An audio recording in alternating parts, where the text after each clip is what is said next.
let the explosion begin. The final one. The final one. Can I say it again? ASA Women in Leadership Scholarship winner, Steph, is in the house, straight from New York. What's up, Steph? What's up? Nothing much. Happy to be here. I know. I hear that accent big time. Pittsburgh and New York. Here we go. The northern people ready to chit chat. Oh, yeah. Oh, yeah. Wait till I say coffee, pizza, all that. Coffee down there, you know. The hand gestures and all. Oh, the hand gestures. And yeah, you guys do that certain one when you drive, right? You know, I mean, I got to tell you, Steph, when I worked in New York City, I didn't have a car, but my friends did, some of them. And I never seen the middle finger that many times during traffic. Like, no, they just merge in and like just push you over. And it doesn't matter how big or how small, everything gets people annoyed, and you're going to hear about it and you're going to see it. Okay. So let's talk about this pizza. Oh, I heard Chicago pizza is better than New York. please do not get started. There's a place for Chicago pizza. Don't get me wrong, but you can't top the sweet, sweet New York City slice. It's just the best in the world. Is there a certain place? Give us a little tip. Is there like the ultimate pizza shop for you? Oh, ultimate pizza shop. There's a place in Brooklyn. Pizza Secret. L&B Spumoni Gardens, and it is delicious. It's worth the everyone. It's a little bit of a trek to get there. It's near Coney Island, but it is got to be one of the best slices of pizza I've ever had, if not the best. They do like this upside down cheese with the sauce, and it is delicious every single time. Yeah, what's up with the upside down stuff? I just seen that with what's his name, the guy from Barstool. You know, he does all that stuff now. Yeah. You know, with the pizza. The one bite, yeah. No, yeah, and he was in, I think, New York somewhere. But so give me a little bit of detail before we jump into this, because I mean, New York is the pizza king. I ain't gonna lie, you know, it is what it is. So what's an whatever you call it, pizza? Yeah. So I want to say it's like the dough comes first, of course, and then they'll do the cheese, right? Then they'll put the sauce on top of the cheese. Ooh. And then they'll bake it that way, hit it with some fresh Parmesan when it comes out. And the way, for some reason, the bread and the cheese meld together with the sauce baked on top, it is exquisite. It is so good. Now you got me hungry. You know that. Oh, it's 4:00. We're all going to get pizza for dinner. It's going to be great. Yeah, here, Pittsburgh pizza. We put French fries on our pizza. Come on now. Oh, goodness gracious. Oh, no. Don't even get me started on ham and pineapple on pizza. That could... Pizza? All right. We're done pizza talk, and that's for another subject. But hey, Steph, thank you so much for coming on. You're the final amazing girl of this whole week. I've had so much fun with all your sisters. They pumped me up about you, that, you know, you're going to be bringing the energy today. And especially from New York, I mean, you're going to have that little bit of can I say New York swag? That's what it is, right? Thank you. Absolutely. NYC swag. I mean, anybody I meet from New York. Okay, so before we even start, Yankee or Met, who are you? Met. Oh, yeah. So I grew up a Mets, Knicks, Jets household.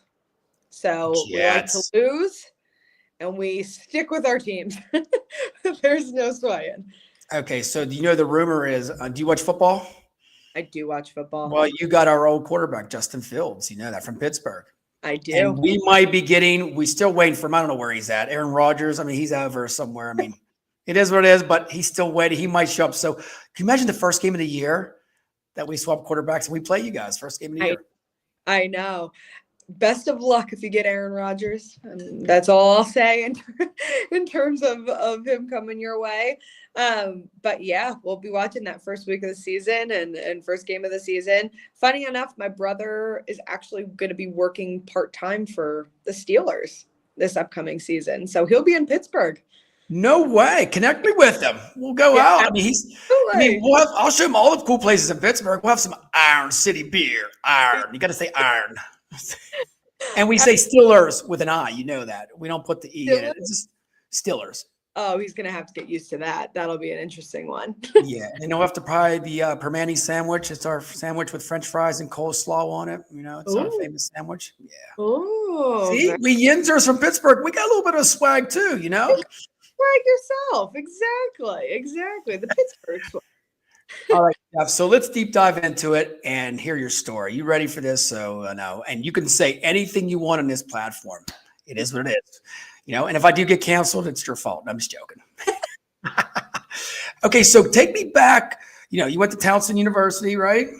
Yes, I did. What were you thinking to get what was your degree? What was your because I wanted to be a school bus driver and a firefighter, which they're both volunteer basically. So I'd had to get a real job, right? But all joking aside, so what were you going to be in life?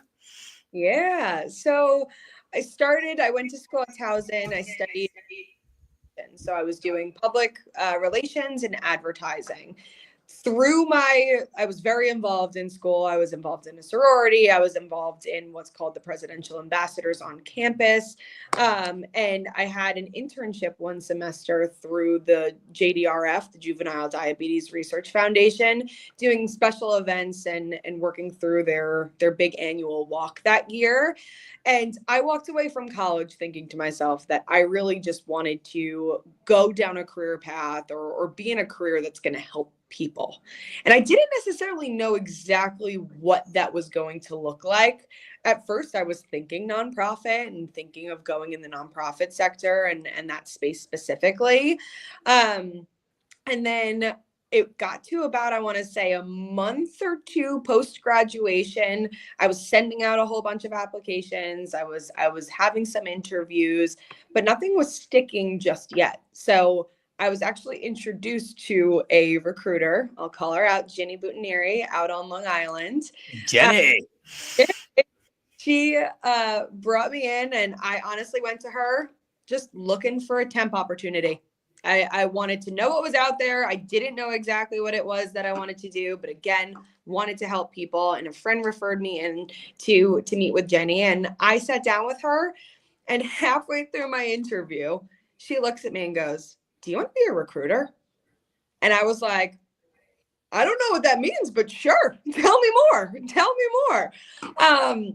So she started to explain to me about a little bit more about her position in specific and how she had the chance, working especially on the temp side of the business, to support so many different candidates, support so many different clients in making those matches, both in the short interim and for long-term matches as well.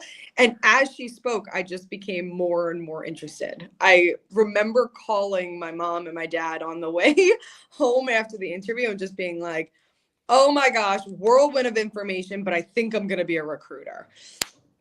My only thing that I said to Jenny, my only stipulation, I should say, was I wanted to be in New York City. I wanted to work in New York City. I had this interview out on Long Island. That's where I grew up. I was born and raised in Nassau County. And I said, I want to work in the city, because growing up, that's where my grandpa worked. And he always said, that's where the people are. That's where you're going to see the hustle and bustle. So Jenny connected me to the leader from the New York City team. I'll give shout out to Laura Signolfi and Brandy Leff. And I went in, and the rest is history. I had the most incredible interview, instant connection with both Laura and Brandy and the rest of the New York City team. And they truly wrapped their arms around me and brought me in as one of their own. So it was a true falling into the staffing world and falling into the staffing space by connection and taking a leap that someone else saw something in me that I didn't necessarily know was there. You New Yorkers, you all stick together, don't you? We do. You guys probably were talking about jets or something like that. It's like, okay, you're hired right on the spot. Did they hire you on the spot, or did you have to wait? If I remember correctly, I knew it was moving in the direction of getting an offer after my first meeting with them. So it was a pretty quick turnaround. Okay, so you jump into staffing ring, recruiting, and you started out as a recruiter, right? Started out as a recruiter on the temp desk. So I was on the temp side. So give me your first day. What'd you think? Oh my gosh. I was like, so we had a traditional bullpen environment in our old New York City office. We were right off of Bryant Park. So my first day, I remember coming in, it was a Friday, and I just remember from 9 to noon, that was always call block time, right? So everyone's on the phones, dialing like crazy. And I just remember sitting there shadowing and being like, oh my gosh, it is so loud in here. This is crazy. I feel like some kind of movie. And it was just such a fun and energizing environment that I was so excited to be on the phones myself. Of course, a little nervous, right? Not first day and even first week, I would say, like not wanting to mess things up and say the wrong things, but the energy was overwhelming. Like it was just, you wanted to be a part of it and you didn't know why, but you were so excited to be in the room. So the first day was both energizing and nerve-wracking at the same time. Them bullpen atmospheres, aren't they great? Like, you know, everybody who they're dating, you know, their whole life. It's like The Office, isn't it? It is. It is. And I love to, like, we just came back into the office after being remote for the past since COVID. So we have a official office now in Flatiron, and we have cubes again. And there's just something about having a cube and having a place to like leave a photo or something that's separate from a room in your apartment. It's incredible. Like it's just so much fun to have a little space to call yours again. Did you have any pranksters? Oh, we had some pranksters. I have to say, on my first day, one of my colleagues, Renee Walker, had a birthday a few weeks earlier, and for her birthday, they printed out cutouts of her face and put them all throughout the office to celebrate her birthday. So on my first day, I was like, "Oh, that's a lot of pictures of Renee around the office. Like, what happened?" And they were just saying, "It's birthday, and that's how we celebrate." So it was definitely a work hard, play hard type of environment, and still is to this day. And I genuinely love the people that I work with. So it's just fun to be around them all. Okay, so give me a recruiting story. Give me a something that'd be kind of wild as you know the audience can hear. I mean, because I'm sure on the phones, you're in New York, anything goes. Oh my goodness, a recruiting story. Where to begin? I have to say, the craziest thing that had happened to me in the beginning stages of my career was good old marketing plan, right? I was working with Laura, who is also sales executive at the time, and I met this incredible candidate, right? I met this incredible candidate, and I said, Laura, we have to do something about this. We have to take this person, we have to take this person out to market. And I had the opportunity to shadow her and her process. Classic NPC into an advertising organization. The client came back, wanted to interview the person. My first placement was direct hire, which was like unheard of in the beginning stages within like my first month and a half or so off of an NPC. So people were looking at me like, what on earth is happening with this girl? And how did that even just occur? But it really kind of started my career off with me knowing that anything can happen, and it's all about having the right conversations with the right people and the right decision makers. And you truly can change someone's life with finding them that right next opportunity and placing them somewhere where they stay for the next 4 or 5 years, which is what happened. You got that right. So when you first jumped into this, did it feel like it's right? I mean, did you know after you like started your first couple of weeks, you're like, I'm going to stay with this forever? Staffing and recruiting, I love this. I want to say, or was it the opposite?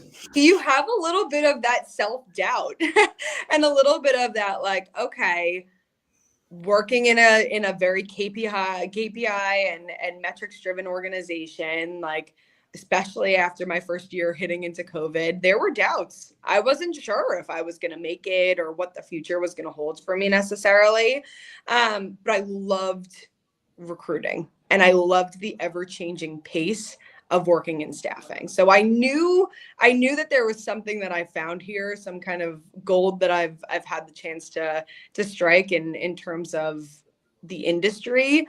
But I'm not going to lie to you, coming in and having a year later, you're having a heck of a rookie year, having COVID hit 3 months after, it stopped everything kind of dead in its tracks. So my my incredible first year kind of came to a screeching halt because New York was hit so incredibly hard. I Oh, mean, the country was hit, but New York basically shut down. So my healthy temp desk kind of dwindled down very quickly to nothing, with not much room necessarily to say what's going to be on the horizon to get myself back up and running. So I want to say I knew that there was a level of love I had for staffing and recruiting, but in the time that I jumped in, it was nerve-wracking to see what was going to happen, and I was unsure of what kind of post-COVID was going to hold for me. what did you do during COVID? I mean, New York City's slowing down. You're losing a lot of your, temp workers. How Yeah. did you pivot? Did you pivot? Did you take some time off? I became a yes woman. So There it literally, is. whenever someone needed help, I was recruiting on Long Island. I was recruiting in parts of Florida.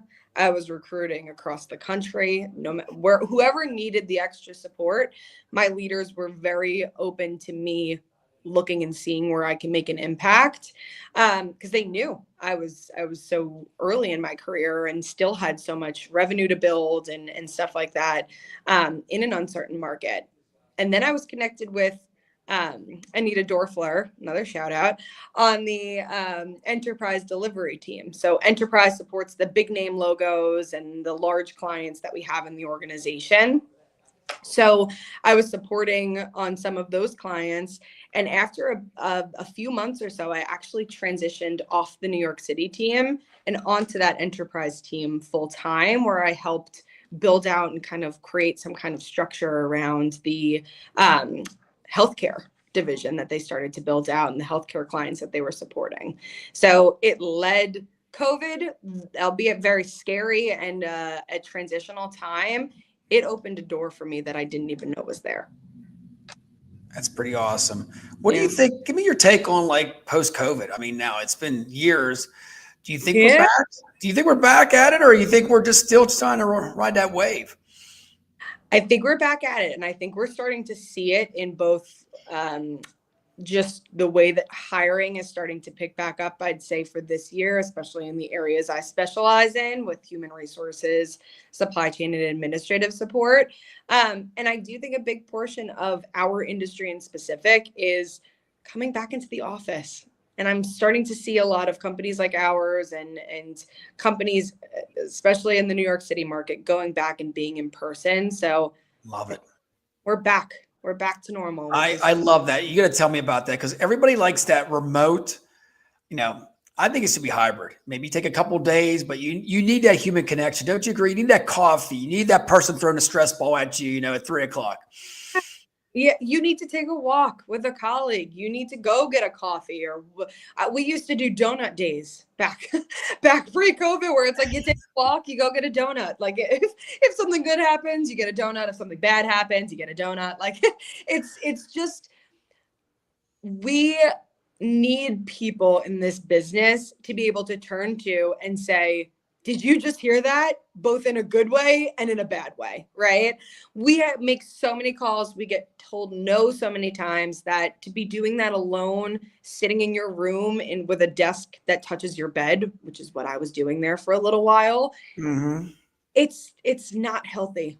It's not healthy long term. So I enjoy the hybrid structure. That's what I am right now. I'm in Tuesday through Thursday, but I have the flexibility to work remote on Monday and Friday. And I like the flexibility. I think it allows for you to be able to work long weekends somewhere else, or still take advantage of traveling or what have you, without losing that in-person connection.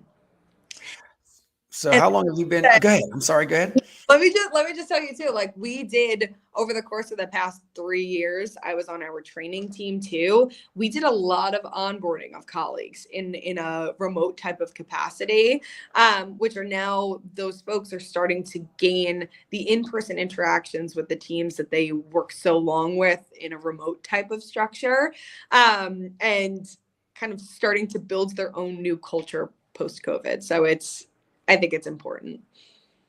I think staffing's back too.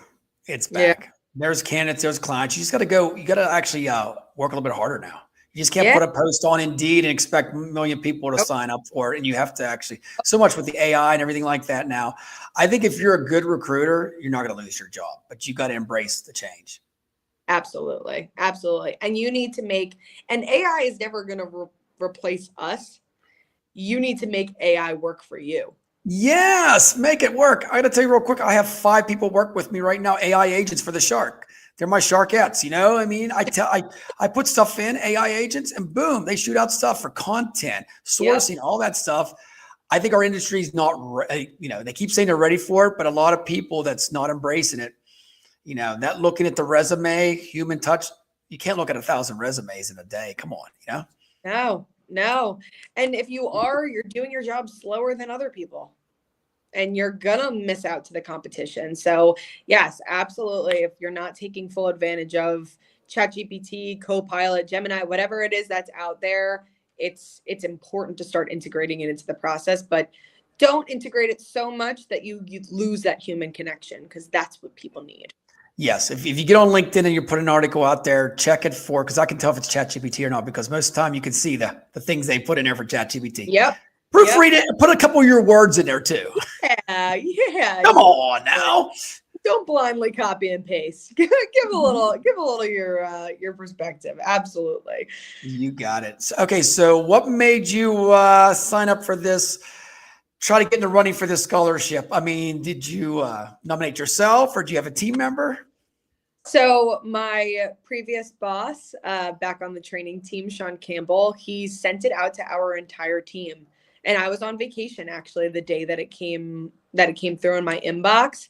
And I remember reading it and saying, all right, I'm going to bookmark this page and I'm going to come back to this and I'm going to apply to this. And I messaged him and he said, you got my undivided help, undivided support, anything that you need. Absolutely. You should go for it. And I'm not going to lie, it sat in a little bit of that flag box for a second. There was just a lot going on. Time, but it was always something in the back of my mind that I knew I wanted to apply for, and I applied kind of blind. I didn't go to any of the networking events. I didn't go to any of the networking calls. I didn't do any extracurriculars, just because at that stage my job was crazy busy with new hires, and I just remember sitting down and copying and pasting kind of the questions into a Word document and word vomiting onto the page. Like starting and then stopping and then starting and stopping all over again.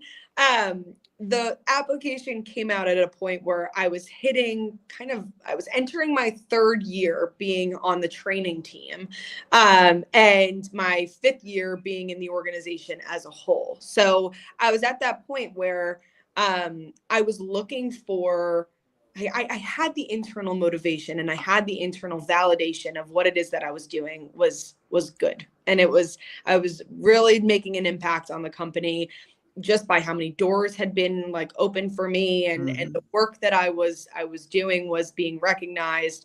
But I was feeling a sense of wanting some external validation, that I was doing good stuff and I was making an impact. So when I sat down and I started typing and again, refining, it was helpful for me to see all of the good that I was putting into the application and the examples that I was giving with the application. Because at that point, I mean, I haven't updated my resume in like a very long time. So to see all of your accomplishments put out on paper and all that you've done over the course of in my case, the 5 years that I was in the organization, that in itself as an exercise was helpful. Whether I got the scholarship or not, and getting the scholarship was just the cherry on top and the best experience ever. Okay, so you apply. Did you have a little swag? Did you think you were going to get it, or did you just No. No, I sent it through and I was like, you know what? I put my best foot forward. I put my heart and soul into this application, and I took the time I needed to. I had my fiance now, I had my mom read it. I had all these people kind of look at it and say, this is a good application. And then I just waited. And it was a while before we heard back. And I remember exactly where I was when I got the email saying that I got it. I was in the car on the way to a bridal shower up in Rochester. And it was the most, like, it was the best feeling ever in the world. Like, what did you say? Did you just brought out and say the F word? What'd you say? Did you like start doing a dance or something? Come on, Steph. I was in the backseat of the car with my future mother-in-law and my future sister-in-law, and I just blurted out, "Oh my God." And they both go, "What?" Thinking it's something bad, right? Mm-hmm. And then, of course, I had to explain the context because they didn't know I applied to this scholarship. They didn't really know much about it. And then we just all started cheering and clapping, and like it was such a fun. I love it. The whole car's going down the road, going yeah, exactly. And then I called my now fiance and my mom, and it was such a good feeling. It was such a good feeling to see that come through. It mirrored the feeling of like when you get a college application that said you're in. Wow. Yeah, it really did. It was like, oh my gosh. That someone out there read this and believes in me and wants to grant this opportunity to me. Oh my gosh, that's an incredible opportunity. So it did mirror that. And then you get to meet these girls, through email, through phone calls or whatever. I mean, and you never met any of them, correct me, till Staffing World Thrive, right? Never met them in person until Staffing World and Thrive. We had a few initial calls and Zoom meetings and everything like that. And I always think back, we had a lot of calls with like the previous year scholarship winners where they would look at us and say, this is going to change your life. These girls are going to become such a big part of your life and a big part of your career. And at that time, I was so early on with meeting the now big sisters. I was like, I could get it, but like, what do you mean? Like, they're going to become my best friend? Like, how? I'm having a hard time grasping that. And then we met in person, and then we spent the full few days together, and it really is like I've known these people for a very, very long time, and I know that I have personal cheerleaders, I have professional cheerleaders, I have, of course, family and friends and those that I love at home and my people, but they don't know the world of staffing, right? No. They don't know what it's like to be at your desk at 8:00 at night, sending an offer through and praying that the person says yes, or having to deliver bad news or whatever the case may be, right? They don't get that. These girls do. And it was a new level of connection that I was able to get with them. I love the vibe you all have. It's like you guys are sisterhood forever. I made a suggestion. You guys should go to Cancun sometime, all of you. Wouldn't that be great? I make a video of it. It'll be on TikTok and LinkedIn. You probably get 1 million views. That would be so fun. Oh my gosh. Oh yeah, it'd be a blast. I'll be your organizer. There you go. Right. Please do. Maybe I'll just be the chaperone. Okay. Make sure everybody stays in line. You should. It'll be a staffing shark experience. Well, that's what it says, right? So exactly. There you go. Okay, so give me this take here. You're on the stage real quick. What's going through your mind when you have all these people looking at you? So it was very nerve-wracking standing up there. I'm not going to lie to you, on both days. So that was the Thrive event. And then of course the second day is when we were on the stage with all of the folks that were at Staffing World. And I have a little bit of a funny story I could share with you. I was the caboose on the second day, right? So I was the last person to go out there. So I was the person responsible for turning us around and walking us off the stage after. Ooh, that's a big task. The presenter stopped presenting and sharing more about who we are and what we were doing there. And I missed my cue.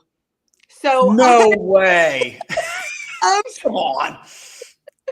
I missed my cue. So I'm standing there holding my award, and I have, of course, my big sisters next to me. And I remember getting a bump, a bump from Michaela saying, "All right, go. We got to turn around." And not registering the fact that I missed the cue, I just pivoted and kind of ran off the stage. And was like, "Oh no, I hope that didn't like mess up timing for everything else or whatever." But you're starstruck when you get up there and you see just however many people are out there in the crowd looking at you and applauding you. It's a crazy out of body experience.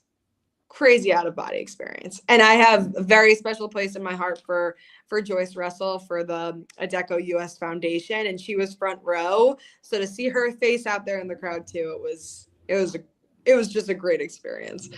It is. And I got to wrap it up like this, seriously, at the end. This has changed your life forever in the staffing industry. Am I right? It has. It has. There's no doubt in my mind. It was like just an injection of energy that I got after going to the world and meeting with these girls and knowing that this is where I want to be in the long run, in the long term. So it was a great experience. I can't recommend. Look at this. You look good in red. Give it out. Brandy in the house. And of course. Oh, me too, Bella. Me too. I love it. You know what? So, okay. So the final thing, and I'm going to get a little teary eyed too, because I miss all you girls. I feel like I'm part of you now. I've been with all week for 3 days of nonstop action here. So if there's anybody out there, girl, that's deciding to do this, but is on the fence, give them some advice. I have to say, kind of going back to where I started in terms of my process of applying for the application, whether you're in a spot where you feel you've hit a ceiling or you're looking for that validation in the sense that you want someone to look at what you're doing and give you a pat on the back and say you're doing a great job. Even just sitting down and putting pencil to paper, showing the examples of what you've accomplished over the course of your tenure in staffing, it's a feel-good moment to be able to read that back, because in the fast-paced life of working in staffing and working in recruitment, you don't often reflect on all that you've accomplished and all that you've done. So sit down, do the application, send it through. Even if you don't get it, that in itself, that application and that list that you've put together for yourself is a list of all of your accomplishments and all of the things that you've done and all of the things that you have under your belt that makes you a strong recruiter, you a strong salesperson, you an individual that can make an impact at your current company, future companies, whatever the case may be. So sit down, do yourself a favor in looking back and giving yourself a little bit of reflection time, and it'll be so worth it. Well said, Steph. Well, hey, thank you so much for coming on here. We got one more. There you go. Tina, thank you. So good to see you. Gotta see the love there. But I got to tell you, these 3 days have been amazing. You girls are an inspiration for all of us, especially myself. Being in the industry, I look up to you all. I love the time we spent together. Let's keep the emails going because they make me happy. I'm on the email thread for the last month here. It was so much fun to get to know you. I can't wait to meet you all in person. And if I can reach out to anybody out there, if you get a chance, support ASA Women in Leadership. Please apply for the scholarship. And we're making an impact with women leaders these days. And I love it. I'm glad to be one of your biggest cheerleaders. I swear. Steph. Well, hey, thank you so much. Thank you to all the girls who are on the show. Love you to death. We love everything that you guys are doing, all the impact, the inspiring, the energy, everything. Just keep it up. And I can't wait to see you all in Staffing World in October. Absolutely. Take care, everybody. Thank you. Bye, everyone.